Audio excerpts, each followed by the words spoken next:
শিক্ষার্থীবৃন্দ, আসসালামু আলাইকুম। আজকের অনলাইন ক্লাসে সবাইকে স্বাগতম। আজকে আমরা যে অনলাইন ক্লাসটি করাবো সেটা হলো আমাদের 30 দিনের যে একটি কর্মসূচি দেওয়া হয়েছে শিক্ষা মন্ত্রণালয় কর্তৃক। সেই 30 দিন কর্মসূচি এটি একটি অংশ।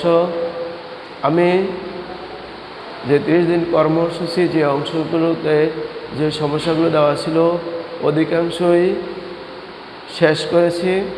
আমার 2-3টা বাকি আছে। আজকের ক্লাসে আমি চতুর্ভুজ সংক্রান্ত ক্ষেত্রফল নির্ণয়, যে চতুর্ভুজের ক্ষেত্রফল নির্ণয়, এটা হলো অধ্যায় 16 এর 2। আমার সমস্যাটি হলো একটি আয়তক্ষেত্রের দৈর্ঘ্য বিস্তারের দ্বিগুণ, ক্ষেত্রফল 512 বর্গমিটার হলে পরিসীমা কত? আছে একটি আয়তক্ষেত্রের দৈর্ঘ্য বিস্তারের দ্বিগুণ, ক্ষেত্রফল 512 বর্গমিটার হলে পরিসীমা নির্ণয় করো। তাহলে আয়তক্ষেত্রের কি দেওয়া আছে? দৈর্ঘ্য বিস্তারের দ্বিগুণ দেওয়া আছে, ক্ষেত্রফল 12 বর্গমিটার হলে তার পরিসীমা কত? আমরা প্রথমে যে আয়তক্ষেত্রের মনে করি আয়তক্ষেত্রের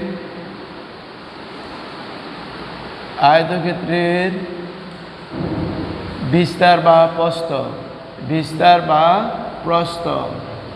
প্রস্থ x মিটার, তাহলে দৈর্ঘ্য 2 গুণ 2x মিটার। তাহলে আয়তক্ষেত্রের কি পাইছে? দৈর্ঘ্য প্রস্থ। সুতরাং আয়তক্ষেত্রের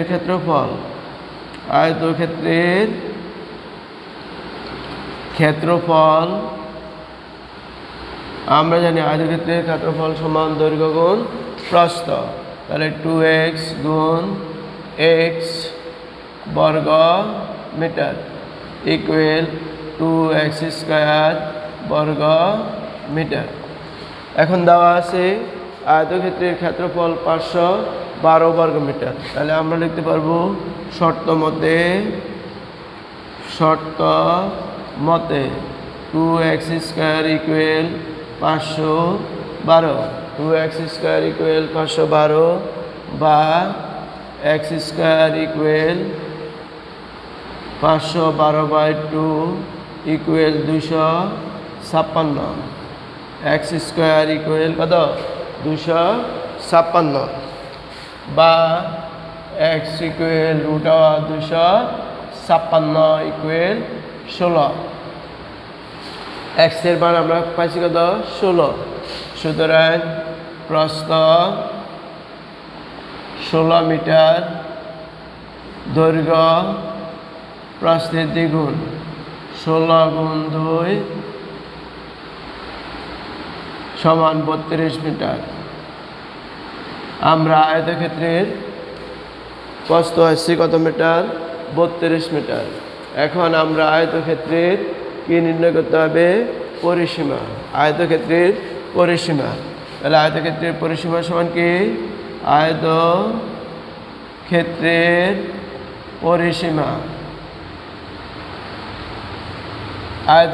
পরিসীমা সমান সূত্র হলো 2 ইন্টু দৈর্ঘ্য যোগ প্রস্থ। পরিসীমা হলো 2 দৈর্ঘ্য যোগ 2 প্রস্থ। তাহলে 2 ইন্টু দৈর্ঘ্য 32 প্রস্থ 16 ইকুয়াল 2 ইন্টু 48 96 মিটার। আয়তক্ষেত্রের পরিসীমা 96 মিটার। Answer 96 metre. শিক্ষার্থীবৃন্দ, তোমরা দেখো যে সমস্যাটা ছিল একটি আয়তক্ষেত্রের দৈর্ঘ্য বিস্তারের দ্বিগুণ, ক্ষেত্রফল 512 বর্গমিটার হলে তার পরিসীমা নির্ণয় করো। আমরা পরিসীমা নির্ণয় করতে হলে আমার দুটো জিনিস লাগবে। এক, লাগবে দৈর্ঘ্য আর প্রস্থ। এখানে দেওয়া আছে দৈর্ঘ্য প্রস্থিক অগুণ দ্বিগুণ, তাইলে ধরে নিলাম আয়তক্ষেত্রের প্রস্থ x মিটার, আয়তক্ষেত্রের দৈর্ঘ্য 2 গুণ 2x মিটার। সুতরাং আয়তক্ষেত্রের ক্ষেত্রফল দৈর্ঘ্য গুণ প্রস্থ 2x গুণ x 2x স্কোয়ার বর্গমিটার, কিন্তু দেওয়া আছে ক্ষেত্রফল 2x 512। তাহলে শর্ত মতে 2x square equal 512, x square equal 2/512, x square equal 256, x equal √256, সুতরাং x ইকুয়াল 16। তাহলে আয়তক্ষেত্রের প্রস্থ x হলো কি আয়তক্ষেত্রের প্রস্থ, আয়তক্ষেত্রের প্রস্থ 16 মিটার, দৈর্ঘ্য হবে দ্বিগুণ 16 গুণ 2 32 মিটার।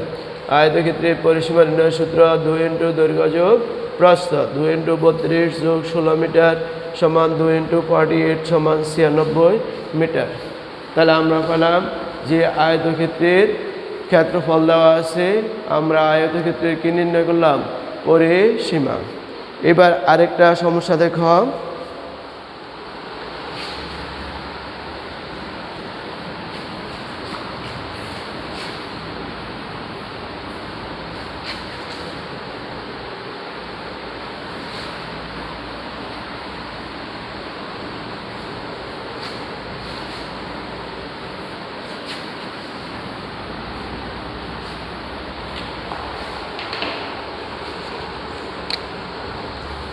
একটি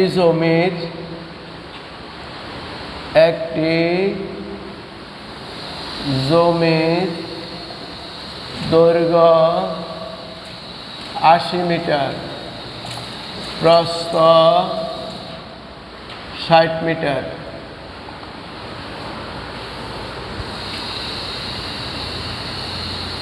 ওই জমির মাঝে একটি পুকুর খনন করা হলো। পুকুর খনন করা হলো। যদি পুকুরের প্রত্যেক পাড়ের বিস্তার 4 মিটার হয়, তবে পুকুরের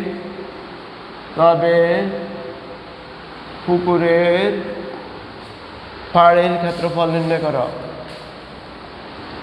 পাড়ের ক্ষেত্রফল নির্ণয় করো। শিক্ষার্থীবৃন্দ, আমার প্রশ্নটা হলো দেখো, একটি জমির দৈর্ঘ্য 80 মিটার, প্রস্থ 60 মিটার। ওই জমির মাঝে একটি পুকুর খনন করা হলো। যদি পুকুরের প্রত্যেক পাড়ের বিস্তার 4 মিটার হয়, তবে পুকুরের পাড়ের ক্ষেত্রফল নির্ণয় করো। আমি এই সমস্যাটাকে একটি চিত্রের মাধ্যমে দেখাই।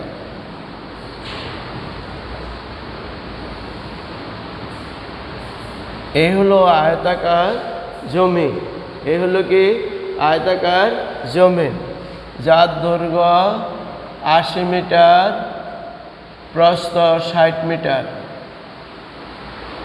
তাহলে আমি লিখতে পারি যে আয়তক্ষেত্রের বা জমির দৈর্ঘ্য লিখতে পারি। আয়তক্ষেত্র না লিখে আমি লিখতে পারি জমির দৈর্ঘ্য।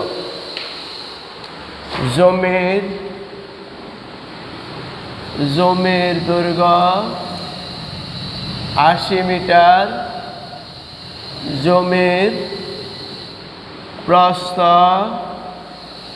60 মিটার। তাহলে দেখো কি দেওয়া আছে, জমির দৈর্ঘ্য এবং প্রস্থ দেওয়া আছে। জমির দৈর্ঘ্য এবং প্রস্থ দেওয়া আছে। সুতরাং জমির ক্ষেত্রফল কত হবে, দৈর্ঘ্য গুণ প্রস্থ। এত বর্গ মিটার সমান 648 শূন্য 2টা এত বর্গ 6800 বর্গ মিটার।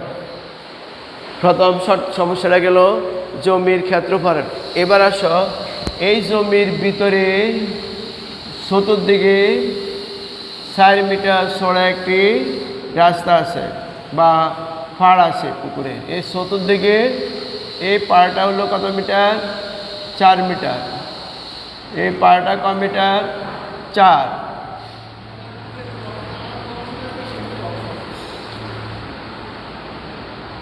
তাহলে চতুর্দিকে ক মিটার?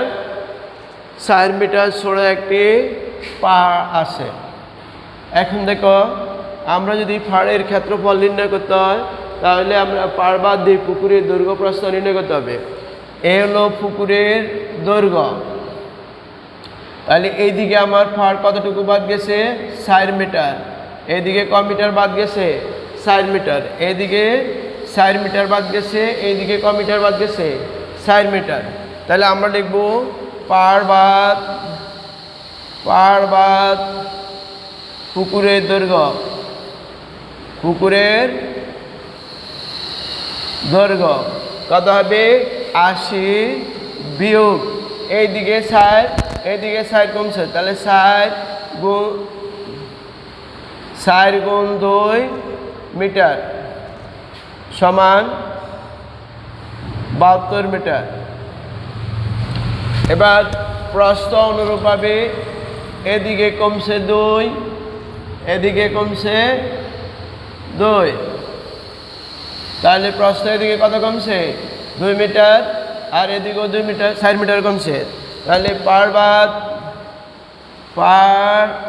বাদ পুকুরের প্রস্থ কত হবে? 60 বিয়োগ 4 গুণ 2 সমান 52 মিটার। আমরা পাড় বাদ কি পাইছি? পুকুরের দৈর্ঘ্য এবং প্রস্থ। সুতরাং পুকুরের ক্ষেত্রফল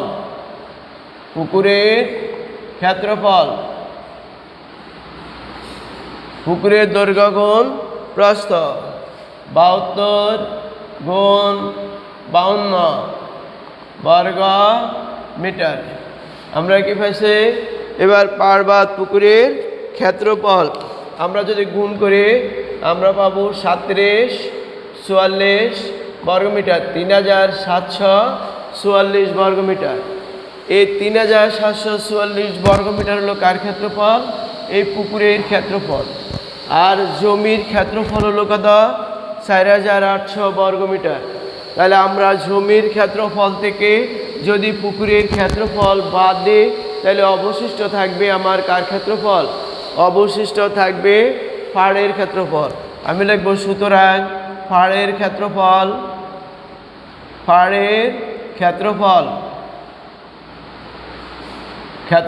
সমান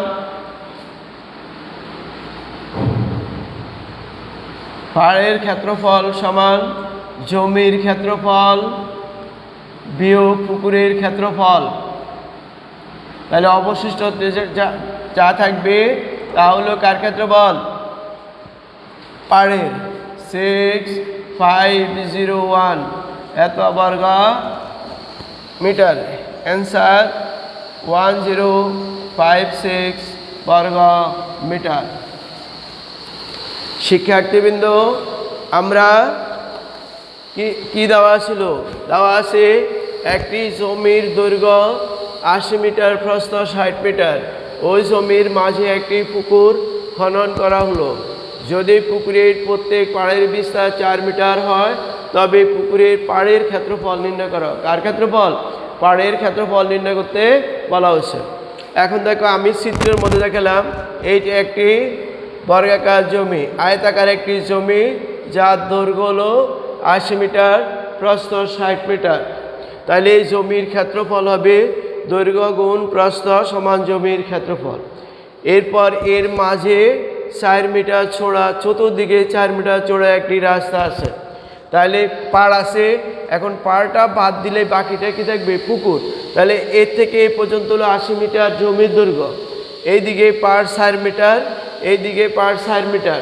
তাইলে পার বাদ দিয়ে পুকুরের দৈর্ঘ্য হবে 80 বিয়োগ 4 গুণ 2, পুকুরের প্রস্থ হবে 60 বিয়োগ 4 গুণ 2। তাহলে পুকুরের ক্ষেত্রফল, পার বাদ দিয়ে পুকুরের ক্ষেত্রফল হবে দৈর্ঘ্য গুণ প্রস্থ এত বর্গমিটার। এবার আমার কার ক্ষেত্রফল দরকার? পাড়ের। তাহলে আমরা কার ক্ষেত্রফল আইছি? জমির ক্ষেত্রফল আইছি। আর কার? পুকুরের। তাহলে বাকিটা কার ক্ষেত্রফল? পাড়ের। তাহলে জমির ক্ষেত্রফল বিয়োগ পুকুরের ক্ষেত্রফল সমান পাড়ের ক্ষেত্রফল। শিক্ষার্থীবৃন্দ, এই যে সমস্যাটা সমাধান করছে, এই সমস্যাটার মতো আরেকটা সমস্যা আছে। দেখো যে একটি বাগানের দৈর্ঘ্য 40 মিটার, প্রস্থ 30 মিটার, তার ভিতরে সমান পাড় বিশিষ্ট একটি পুকুর আছে। যদি পুকুরের ক্ষেত্রফল জমির ক্ষেত্রফলের অর্ধেক হয় তবে পুকুরের দৈর্ঘ্য ও প্রস্থ নির্ণয় করো। এই সমস্যাটা আর এটা প্রায় সেম। এখানে যে কী আছে 4 মিটার, এখানে আমরা ধরবো ক মিটার? x metre. ক মিটার ধরবো? x মিটার ধরবো।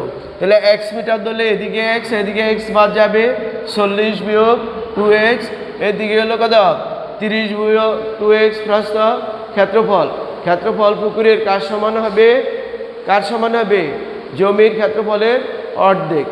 এরপর আমরা x এর মান পাইলে, পাড়ের বিস্তার পাইলে, পাড়ের বিস্তার যদি জমির ক্ষেত্রফল থেকে পাড়ের বিস্তার বাদ দিই আমরা পাবো পুকুরের দৈর্ঘ্য এবং পুকুরের প্রস্থ পাবো।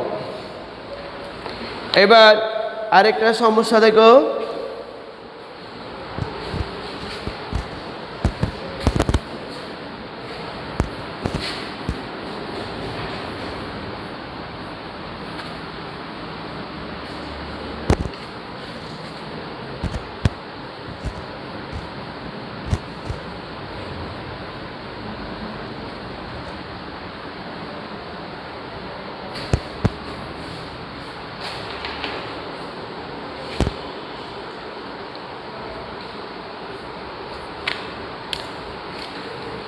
সমস্যা হলো একটি বর্গক্ষেত্রের পরিসীমা, একটি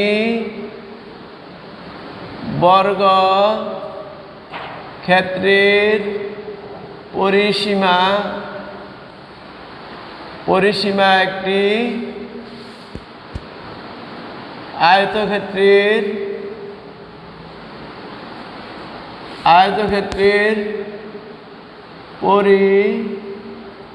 পরিসীমার সমান। আয়তক্ষেত্রের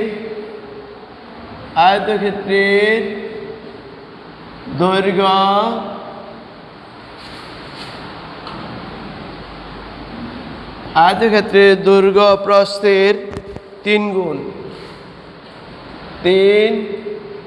গুণ এবং ক্ষেত্রফল 768 বর্গমিটার। প্রতিটি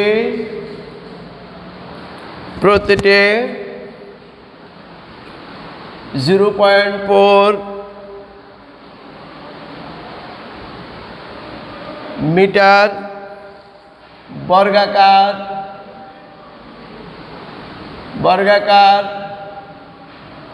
পাথর দিয়ে বর্গক্ষেত্রটি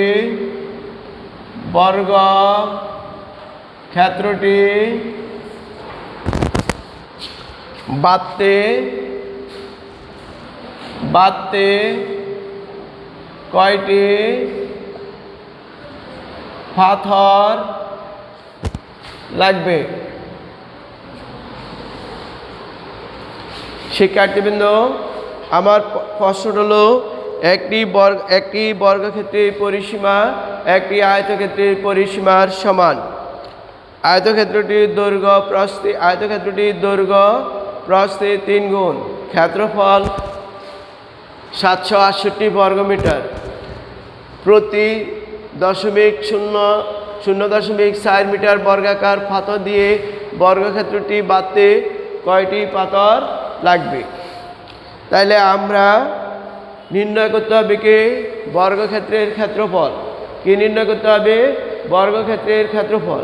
কিন্তু দেওয়া আছে বর্গক্ষেত্রের পরিসীমা আয়তক্ষেত্রের পরিসীমার সমান। তাহলে আমরা প্রথমে আয়তক্ষেত্রের কি নির্ণয় করতে হবে পরিসীমা। আয়তক্ষেত্রের পরিসীমা নির্ণয় করতে হলে আয়তক্ষেত্রের নির্ণয় করতে হবে দৈর্ঘ্য এবং প্রস্থ। তাহলে আমরা ধরি আয়তক্ষেত্রের দৈর্ঘ্য প্রস্থের কগুণ 3 গুণ। মনে করি আয়তক্ষেত্রের প্রস্থ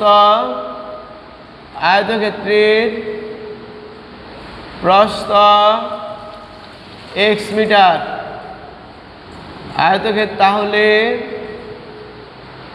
দৈর্ঘ্য 3x মিটার। সুতরাং ক্ষেত্রফল হবে কত দৈর্ঘ্য গুণ প্রস্থ সমান 3x স্কয়ার বর্গ মিটার। আয়তক্ষেত্রের ক্ষেত্রফল কত আছে 3।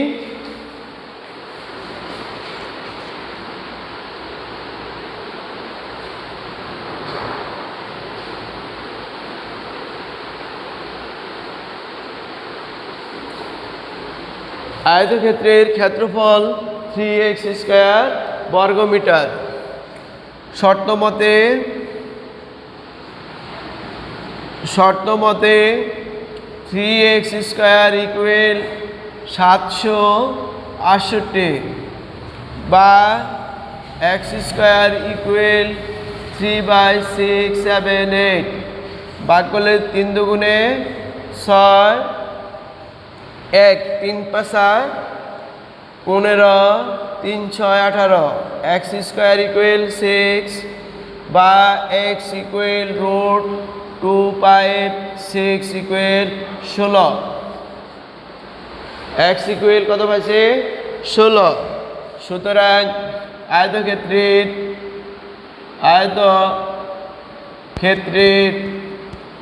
প্রস্থ 16 মিটার। আয়তক্ষেত্রের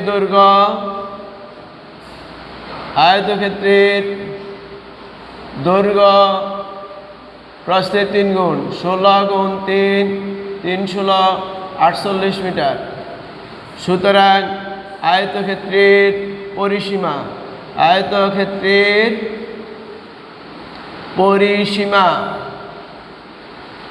পরিসীমা সমান কি 2 ইন্টু দৈর্ঘ্য যোগ প্রস্থ 48 যোগ 16 এত মিটার। 2 ইন্টু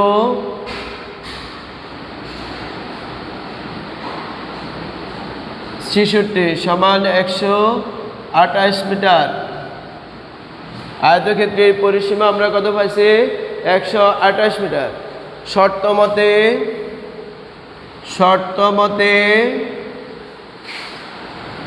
বর্গক্ষেত্রের পরিসীমা কত হবে 128 মিটার। শর্ত মতে বর্গক্ষেত্রের পরিসীমা কত 128 মিটার। তাহলে বর্গক্ষেত্রের পরিসীমা মানে 4 বাহু যোগফল 4 বাহু সমান। সুতরাং বর্গক্ষেত্রের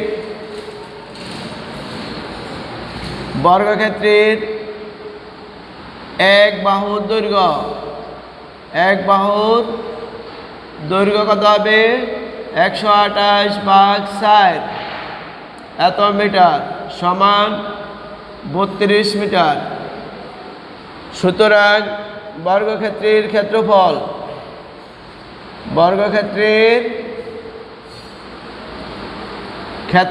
কত হবে বর্গক্ষেত্রের ক্ষেত্রফল এক বাহুর বর্গ 32 স্কয়ার বর্গ মিটার সমান 1024 বর্গ মিটার। আমরা বর্গক্ষেত্রের ক্ষেত্রফল পেলাম কত 1024 বর্গ মিটার।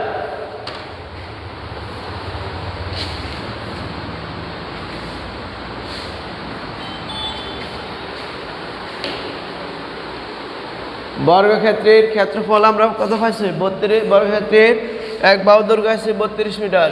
সুতরাং বর্গক্ষেত্রের ক্ষেত্রফল এক বাহুর বর্গ মিটার 1024 বর্গ মিটার। তাহলে আমরা বর্গক্ষেত্রের ক্ষেত্রফল পাইছি কত 1024 বর্গ মিটার পাইছি। বর্গক্ষেত্রের ক্ষেত্রফল পাইছি 1024 বর্গ মিটার। এবার দেখো এই বর্গক্ষেত্রের মধ্যে আমরা কি করব পাথর দেব। কি দেব পাথর। তাহলে আমরা বাইর করতে হবে যে প্রতিটি এত মিটার বর্গাকার পাথর। তাহলে পাথরটি কি বর্গাকার, পাথরটি কি বর্গাকার। তাহলে আমরা কি বাইর করতে হবে একটি পাথরের ক্ষেত্রফল।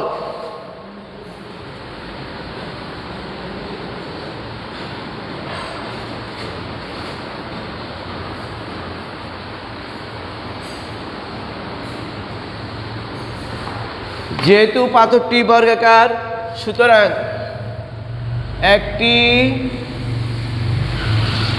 পাথরের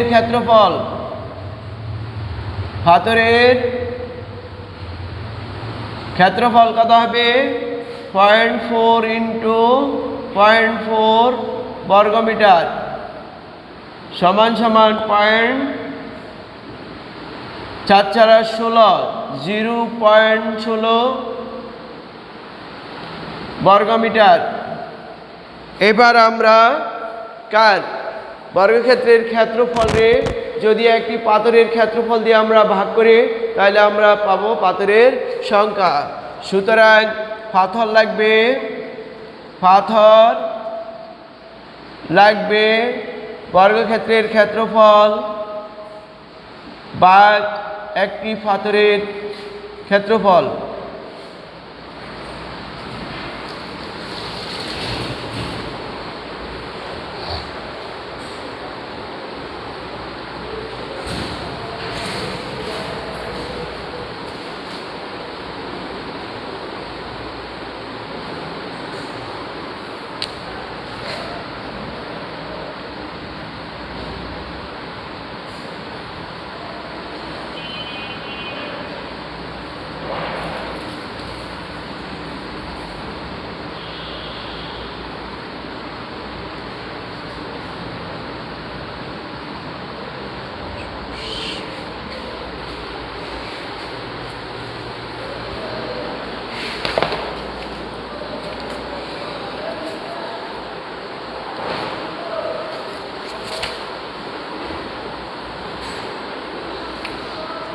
সমান হবে